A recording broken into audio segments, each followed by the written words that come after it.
Olá, sou Ricardo Galvão, programador sênior e criador do canal Usina do Programador, e hoje estamos dando início a uma série sensacional, isso mesmo, uma série incrível chamada Pergunte ao Sênior.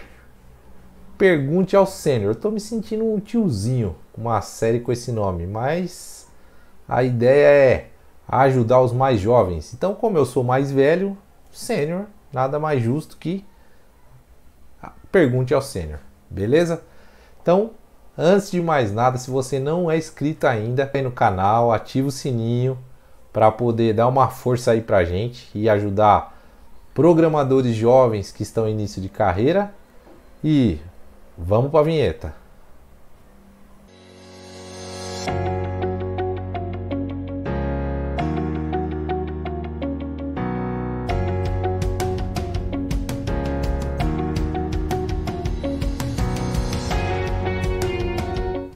É isso aí, pergunte ao sênior. Cara, quantos episódios vamos fazer dessa série? 1, 2, 5, 60, 290? Eu não sei. Quem vai dizer são vocês. Se vocês gostarem aí da brincadeira, a gente vai fazendo. Faz uma, duas, um monte aí. Vamos que vamos. A ideia, como eu sempre digo, é ajudar o pessoal que está começando. Então, se você ainda não é um programador e quer entrar aí na carreira, essa é a chance. Eu vou responder as dúvidas aqui que eu pego dos grupos aí, dúvidas que me chamam a atenção, e vou respondendo para vocês aí conforme eu vou me interessando. Se vocês quiserem perguntar, mande a sua pergunta aqui no comentário e quem sabe no próximo episódio a sua pergunta não é respondida.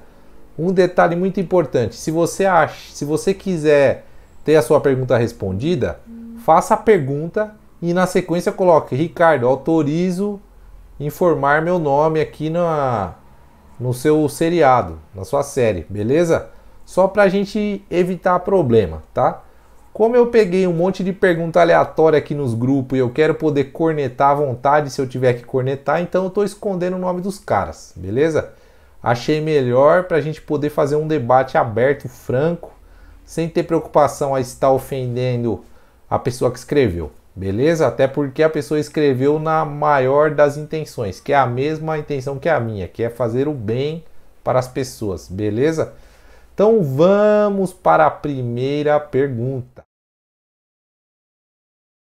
Bom dia, programadores. Depois de aprender grande parte da linguagem de programação e lógica, qual o próximo passo? Desculpa a pergunta, pode parecer bem boba, mas se responder vai me ajudar muito. Desde já agradeço.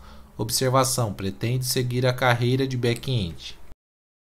A pessoa estudou lógica e aí depois não sabe para onde que vai. Bom, o que eu tenho para dizer para você? Primeiro, garanta que a sua lógica ela foi bem fixada. Ou seja, garanta que se você, por exemplo, no meio de um código, de uma linguagem, tiver que tomar uma decisão, que você vai saber pelo menos distinguir uma estrutura de repetição, de uma proposição, um e de um ou, uma premissa. Se garanta de saber diferenciar essas coisas aí, beleza? Mas depois da famigerada lógica de programação, não tem muito para onde fugir, né? O que eu faria no seu lugar? Primeira coisa, eu ia decidir qual a linguagem que eu vou seguir aí, né? Poder aprender. E aí, definida a linguagem, eu ia partir para as cabeças. Começar a entender aí como que a linguagem funciona. Eu costumo dizer que para você aprender uma linguagem, a primeira coisa que você tem que fazer é conseguir montar o ambiente para desenvolver naquela linguagem. Sabe aquele mesmo programa Olá Mundo, lá que você viu na lógica de programação? Sua primeira missão é conseguir fazer um Olá Mundo na linguagem que você escolheu. E aí você pega todos aqueles algoritmos que você foi criando, calcular a média, calcular o IMC, aqueles exerciciozinhos clássicos, né, da da nossa lógica de programação, que todo professor, todo instrutor que se preze aí passa para os seus alunos, como descobrir o número primo, como calcular a média, e por aí vai. A sua primeira missão é pegar e tentar fazer isso com a linguagem que você escolheu. Então, um exemplo aqui, vamos supor que você escolheu Node.js. Então, você vai montar o seu ambiente de desenvolvimento, vai instalar o Node, vai preparar o seu computador para executar o programa. A hora que você conseguir executar o primeiro programinha em Node, o que você vai fazer? Você vai começar a pegar aqueles algoritmos que você usou na sua aula de lógica e vai começar a trazer aqueles exercícios, aqueles algoritmos para dentro da linguagem que você escolheu. Beleza? Então comece com um exercício só de entrada, processamento e saída, que são os mais simples. Então você vai ler alguma coisa, processa e exibe. Por exemplo, uma média. Pegou os dois números, calculou e exibiu para o usuário. Depois você vai evoluindo. Você já pega um exercício onde você precise fazer um processamento mais avançado, que necessite uma condição no meio, por exemplo. Se for maior que 18, é maior de idade. Se for menor, é menor. Se for igual a 18, tem 18 anos. Por exemplo, 3 opções para você exibir para o usuário aí.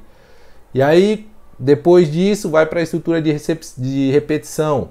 Exibir sequências numéricas. Vamos supor, calcular uma sequência Fibonacci, aí, exibir uma sequência Fibonacci, ou exibir a sequência de números primos, múltiplos de 2, múltiplos de 3, aqueles exercícios aí que a gente está acostumado a fazer nas aulas de lógica. Então, você vai pegar os algoritmos e vai montar o seu ambiente na linguagem que você escolheu.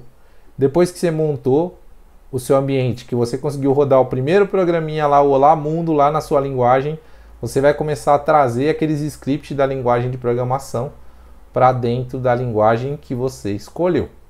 Beleza? O rapaz aqui falou que vai seguir o back-end. Então, eu no lugar dele, hoje, com todos os meus 15 anos já de experiência, se eu fosse começar tudo de novo hoje, eu aprenderia Node.js. Por que Node.js, Ricardo? Muito simples. O Node.js ele é baseado todo em JavaScript, né? Node.js, por isso que tem o JS no fim já, do nome, né?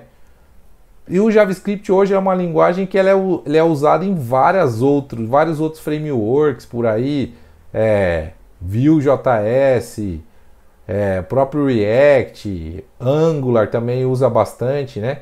Então, a pessoa aprendendo, se o rapaz vai seguir back-end, se ele aprender, por exemplo, um Node, o JavaScript vai ajudar ele em outras linguagens. Se ele precisar migrar ou se ele precisar fazer alguma outra coisa, ele não vai ter choque. Não vai ter muito choque, por exemplo, do que se ele aprender um PHP e depois tentar pegar um JavaScript. Aí ele vai ver que é ligeiramente diferente a sintaxe. Enquanto se ele puder ficar tudo no JavaScript, ele já vai estar ocupar espaço na cabeça aí para memorizar outras coisas aí. Beleza? Então, respondida a primeira pergunta, vamos para a segunda.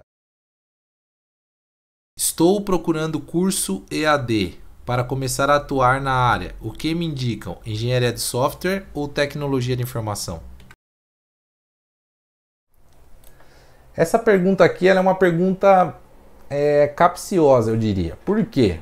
Porque ela envolve uma questão assim de mentalidade, que eu vejo que o pessoal novo não tem isso muito amadurecido na cabeça pelo simples motivo de que ele é novo. Quando ele tiver a minha idade, aí ele vai olhar para trás e falar, poxa vida, era isso, né? Então, dizem por aí que conselho não se dá, se fosse bom não se dava, se venderia. Eu vou lhe dar um conselho assim mesmo, tá? Para você tomar uma decisão desse tipo, é a coisa mais simples que tem no mundo. Ricardo, você ficou louco, maluco, bebeu? Não fiquei maluco. Na verdade, o porquê que você está fazendo essa pergunta? Você está fazendo essa pergunta porque não sabe para onde você vai. Você não sabe para onde ir. Você não sabe se vai para o norte ou para o sul. Você não sabe se vai para o leste ou para o oeste. Você não sabe se você vai assobiar ou chupar cana, entendeu? Porque se você tiver disposto a assobiar, você não vai pegar uma cana para chupar, que você sabe que vai ser uma tarefa meio difícil de fazer, assobiar e chupar cana ao mesmo tempo. Então assim, se você está em dúvida entre tecnologia da informação e engenharia de software, é porque você não sabe, ou você não sabe o que faz um engenheiro e o que faz um profissional de tecnologia da informação, um tecnólogo, vamos dizer, ou então você não sabe para onde ir, né? Então são as únicas duas explicações que tem. Pela minha experiência, o que eu vejo com mais frequência é a pessoa não saber para onde ela quer ir. Ela não sabe o que ela quer. É aí que está o grande mistério da vida. Se você quer ir rápido, você quer voar, você quer ir acelerado, quanto mais rápido você decidir e descobrir o que você quer, mais rápido você vai chegar. Porque guarda essa frase: quem não sabe para onde vai, qualquer lugar serve. Vou repetir. Quem não sabe onde vai, qualquer lugar serve. Então, se você estiver fazendo curso de tecnologia da informação e amanhã te chamarem para fazer uma carreira de futebol, você larga tudo e vai embora, né? Então, assim, por quê? Porque você não sabe o que você quer da vida. Se você decidir falar, não, eu quero ser um profissional, desenvolvedor de software, eu falo hoje para você, pode fazer tecnologia da informação que você vai conseguir desenrolar, tá? Agora você chega para mim e fala, não, Ricardo, eu quero ser um cientista do computador. Eu quero ser aquele cara que entende o computador na minúcia, o cara que entende como funcionam os circuitos, como as peças se comunicam, como que o processador atua, como que ele é interligado com a placa-mãe, como que a velocidade do processador influencia no processamento dos programas que as pessoas fazem.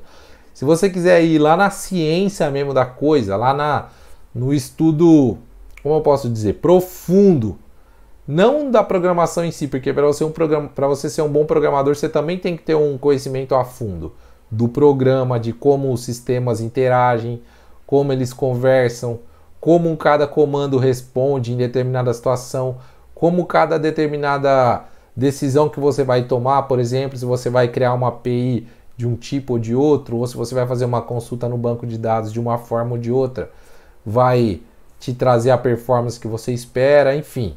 O importante é você saber se isso é o que você quer. Então, assim, a engenharia ela vai mais na profundidade, né? O engenheiro, por exemplo, o engenheiro civil é o cara que constrói o prédio. O técnico em edificações é aquele cara como se fosse a pessoa que atua na obra, mas é um outro escopo. São escopos completamente diferentes do tecnólogo de informação ou profissional de sistemas de informação, vamos dizer, que também é um outro curso de 4 anos aí que o pessoal faz muito, ciência da computação, sistemas de informação. Agora tem tecnologia e análise de sistema. Esses cursos aí vai formar DBA, desenvolvedor, analista de teste, vai formar profissionais no geral nesse tipo aí. Agora, se você quer ser um engenheiro de software, aquele cara que vai estudar a fundo os temas da área de informática, da computação, aí a engenharia é o caminho que você deve seguir. Então, tudo vai partir da clareza que você tem que ter. O que você quer? O que você está visando? Você está buscando salário? Você está buscando mercado? Você está buscando fazer o que você gosta? Ah, não, eu gosto mais de ser um cientista do computador, aquele cara que vai estudar quantos segundos demora para o processador mandar uma informação para a memória, então você vai fazer engenharia. Não estou preocupado com isso, quero fazer um sistema, desenvolver sistema, ganhar dinheiro, trabalhar em empresa, desenvolvendo sistema. Tá, então escolha o outro curso, beleza? Se você não tinha clareza até agora, espero que a partir dessa explicação que eu tentei transmitir aqui, você tenha adquirido. Então você tem que ter clareza, tem que saber para onde você vai. De repente você acha que computação nem é para você. Então assim, você tem que saber para onde você vai. A partir do momento que você definir e falar, não, eu quero desenvolver sistema, eu quero ser um programador, você vai fazer o que tiver que fazer para conquistar aquilo. Beleza? Então, espero ter ajudado e vamos para a próxima pergunta. Alguém me indicaria curso presencial em São Paulo para começar nesse mundo maravilhoso de programação? Por que eu pus essa pergunta aqui? É porque eu quero indicar curso para as pessoas, eu sou afiliado de alguma escola, eu sou dono de escola, eu estou montando escola, negativo. Por que eu coloquei essa pergunta? Essa pergunta eu coloquei aí pelo simples motivo. Muita gente tem essa dúvida, muita gente deixa de sair do lugar por essa dúvida, porque a pessoa fica pesquisando um monte de coisa, escola, curso, e não faz nada. Não faz nada. A pessoa, imagina assim, eu vou pegar a profissão que eu já trabalhei, tá? Nada contra, só vou falar uma profissão que eu já trabalhei porque eu conheço pessoas lá que vivem numa situação parecida. Então imagina assim, eu sou um segurança, tá? Sou um segurança, todo dia eu vou lá, trabalho 12 horas, fico em pé, protegendo as pessoas, tal, tranquilo, beleza, e volto para casa. Eu quero mudar de área, eu quero me tornar um programador, eu quero ganhar dinheiro escrevendo programas para as empresas por aí, desenvolvendo sistemas, aplicações, soluções. Beleza? Tá. Só que, ao mesmo tempo que eu quero, eu não quero. Eu quero, mas não tenho a disposição suficiente e não realizo ações que me levem até esse objetivo, porque ele não é tão forte quanto deveria. E aí, devido a isso, o que acontece? Como eu não tenho aquela força necessária, aquela garra, aquela determinação para ir atrás disso, aí eu começo com questionamentos desse tipo aí. Por exemplo, algum curso presencial para me indicar. Primeiro, na área de TI hoje em dia, o que menos se tem são coisas presenciais. As empresas agora, algumas estão voltando, mas se a gente for analisar a cultura das empresas que estão voltando para o presencial, estruturalmente são empresas de cultura antiga, de cultura de antes da era da informação, de gestores que vêm daquela época onde precisava estar todo mundo ali junto, amontoado para a coisa andar. Hoje em dia, se tiver um bom gerente de projeto, qualquer empresa é possível de desenvolvimento de software rodar online tranquilo. Tranquilo. Você monta um time de profissionais, desenvolvimento ágil, comprometido, orientado à tarefa, designa ali a quantidade de coisas que cada um vai fazer e solta o pessoal para trabalhar. Você não vai precisar controlar horário, você não vai precisar ficar pegando no pé do cara, você não vai precisar fazer nada. A única coisa que o gerente tem que fazer é no final do período lá da sprint que foi definida, chegar e conferir a tarefa pronta e testada funcionando. Se o cara entregou, ok. Se o cara não entregou, igual na escola, pontinho negativo para ele. E aí, 3 pontinhos negativos, chega pro cara e chincha, né? Mas, voltando aqui, essa questão de curso, na minha visão, é meramente uma distração para a pessoa não sair do lugar. Porque enquanto ela tem essa desculpa, enquanto ela tem essa pendência na cabeça dela, ela não vai atrás de outras coisas, tá? Enquanto esse amigo nosso aí está procurando curso presencial em São Paulo, ele podia estar fazendo 50 cursos online que ele ia ter um resultado igual ou melhor do que ele teria fazendo presencial. E fora o tempo que ele está perdendo pesquisando, né? Mas o custo também, geralmente presencial é mais caro. Então assim, eu conheço várias pessoas aí que estão ganhando mais de 10 mil reais, já são profissionais 10K aí, que aprenderam programação só assistindo curso no Udemy, no YouTube, pegando aquilo, colocando em prática, executando, fazendo projeto piloto, aí arrumou um emprego, ganhando 3, 4 mil, foi lá, aprendeu mais, passou para de 6, foi, aprendeu mais, passou para um de 8 e hoje ganha mais de 10. Então assim, não é desculpa, ninguém precisa de curso presencial para poder aprender programação. Era nessa parte que eu queria chegar. Você não precisa de curso presencial para aprender programação. O que você precisa é decidir se tornar um programador. E a partir do momento que você decidir, você tem que ir atrás do conhecimento. Seja onde for, seja online, seja em livro, seja presencial, o raio que for. Mas você vai no que tiver à sua mão. Se você não tem presencial, vai no online. Se não tem online, vai no livro. Se não tem o livro, vai no amiguinho. Se você não tem um amiguinho, vai lá no meu canal do YouTube ou no canal de alguém que ensina. Tem um monte de cara aí que só ensina a programar. Eu, por enquanto, não estou ensinando a programar. eu me determinei a não ensinar a programar. Por quê? Porque tem 1 trilhão de gente já ensinando, né?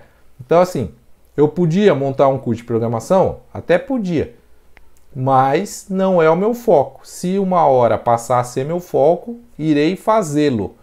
Mas a pessoa que quer aprender, ela tem que usar as armas que ela tem na mão e não ficar se perdendo em argumentos, em pendências furadas, por exemplo, como encontrar um curso presencial, pedindo indicação e tudo mais.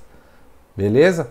Então, acho que deu para entender o recado aí. Fujam das distrações e foca na ação ali. Não jogue o jogo com as armas que você tem. Se a sua bola de capotão ali para você jogar um futebol tá meio rasgadinha, joga com ela, corre atrás, ganha grana, depois você vai e compra uma bola novinha lá da Adidas, a final da Champions League lá. Beleza? Então vamos para a próxima pergunta. Vocês acham que a área de front-end tem muitos cálculos para serem feitos? Por que eu coloquei essa pergunta?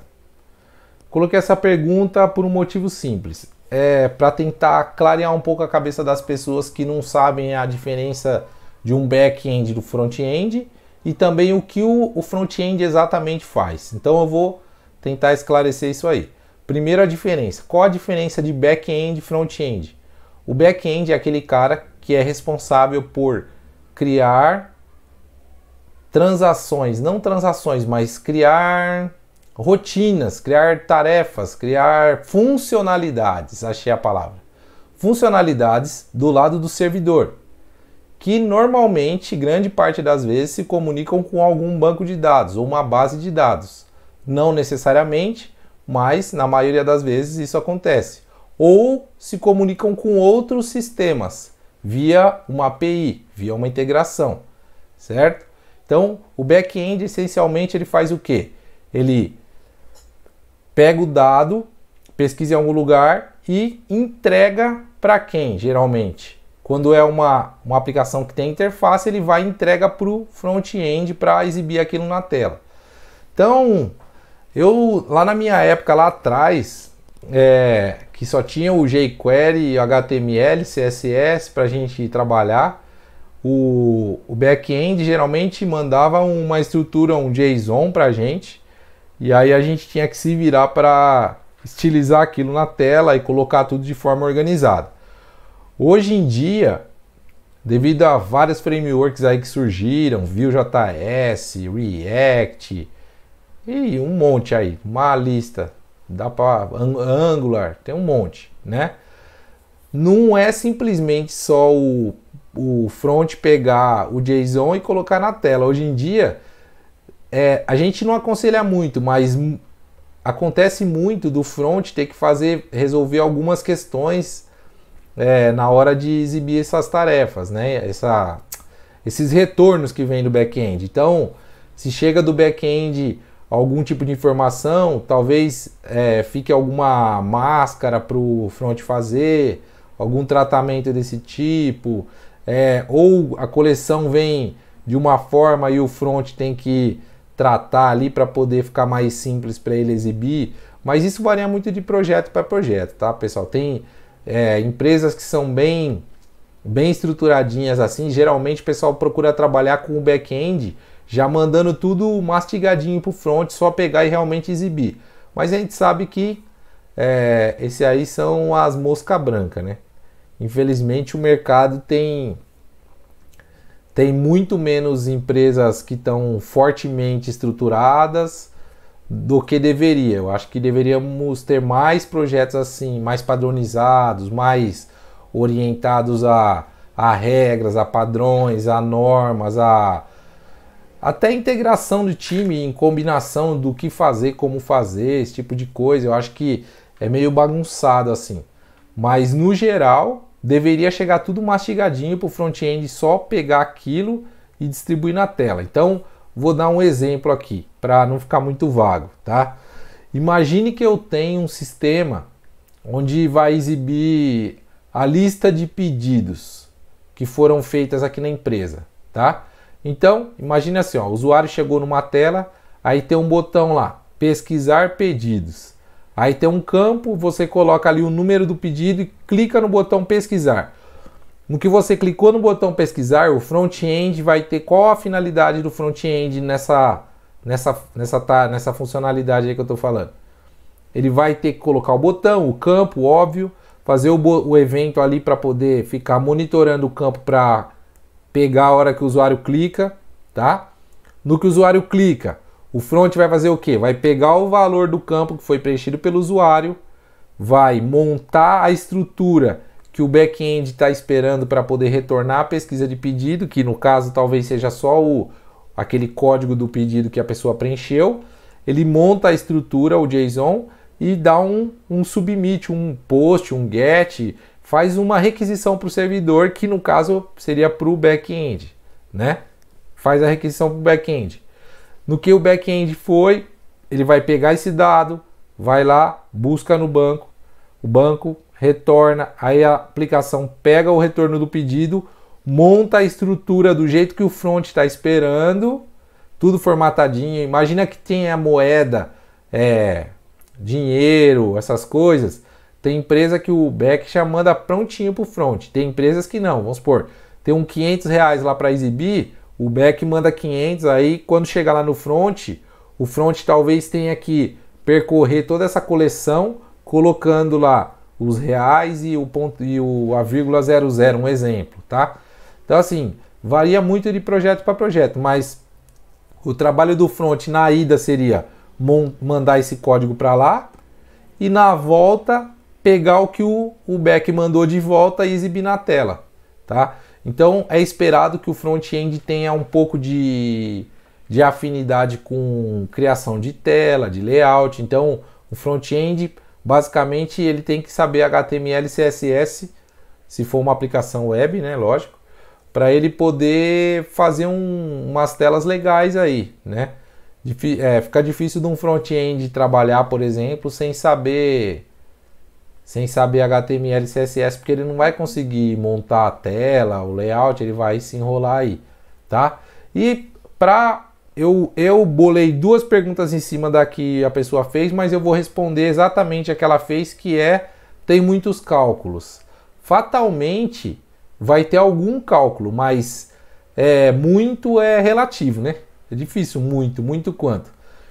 Vai ter algum cálculo, mas não tanto quanto no back-end. No back-end é muito mais cálculo, né? Porque no back-end acontece toda a carga pesada mesmo de execução ali, de tudo que é tarefa, tudo que precisar ser feito para que a aplicação tenha a inteligência necessária para atender aquilo que está sendo solicitado.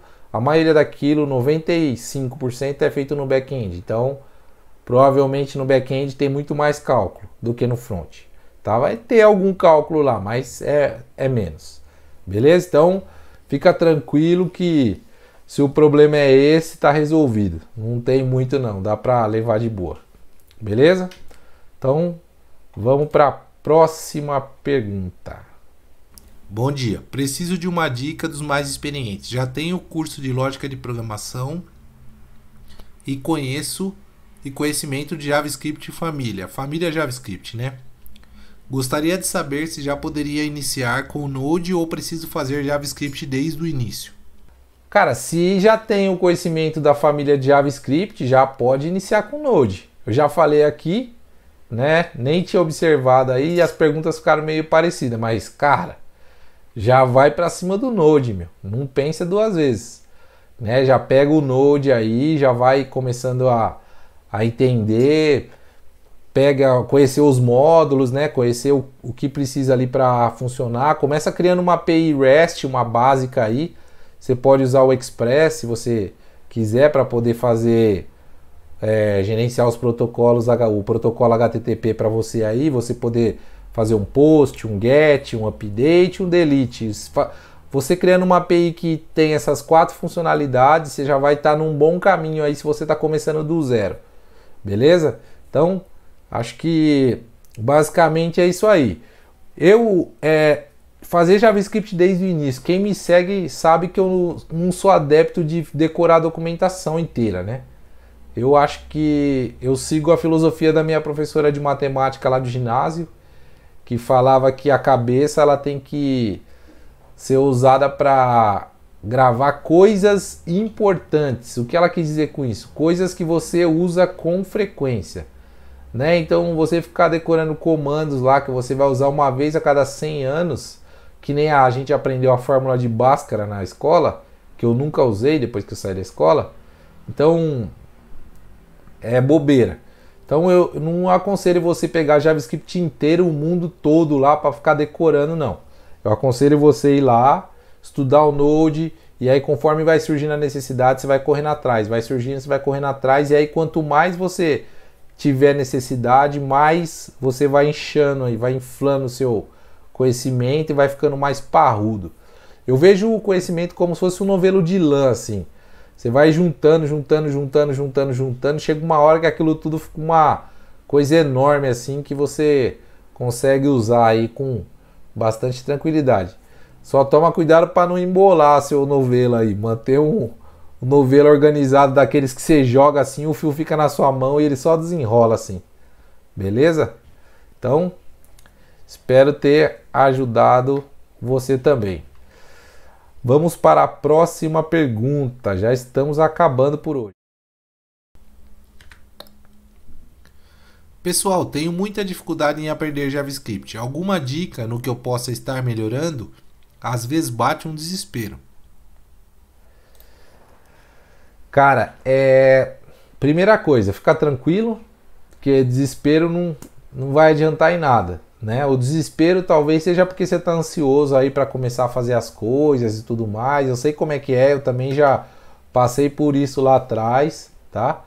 Mas o melhor jeito de você avançar no JavaScript, primeiro tem que ver se a sua lógica está refinada, né? Pode ser que o problema não seja JavaScript, porque o JavaScript é muito simples, né? Muito simples. JavaScript ele é uma linguagem assim que você vai aprendendo ela e você vai ver que ela é bem tranquila de trabalhar, né? Ao contrário de algumas outras aí que são mais exigentes, vamos dizer, né? Que nem se você pegar o Java, ele vai te exigir mais conhecimento do que um JavaScript. JavaScript, muita coisa você vai fazer por intuição e vai funcionar, enquanto o Java, se você não tiver uma boa base, você vai pedalar, vai patinar bastante aí para acertar um caminho aí, tá? Mas, primeira coisa, mantenha a calma, fica tranquilo, a gente sabe como é que é, segue firme que você vai chegar lá.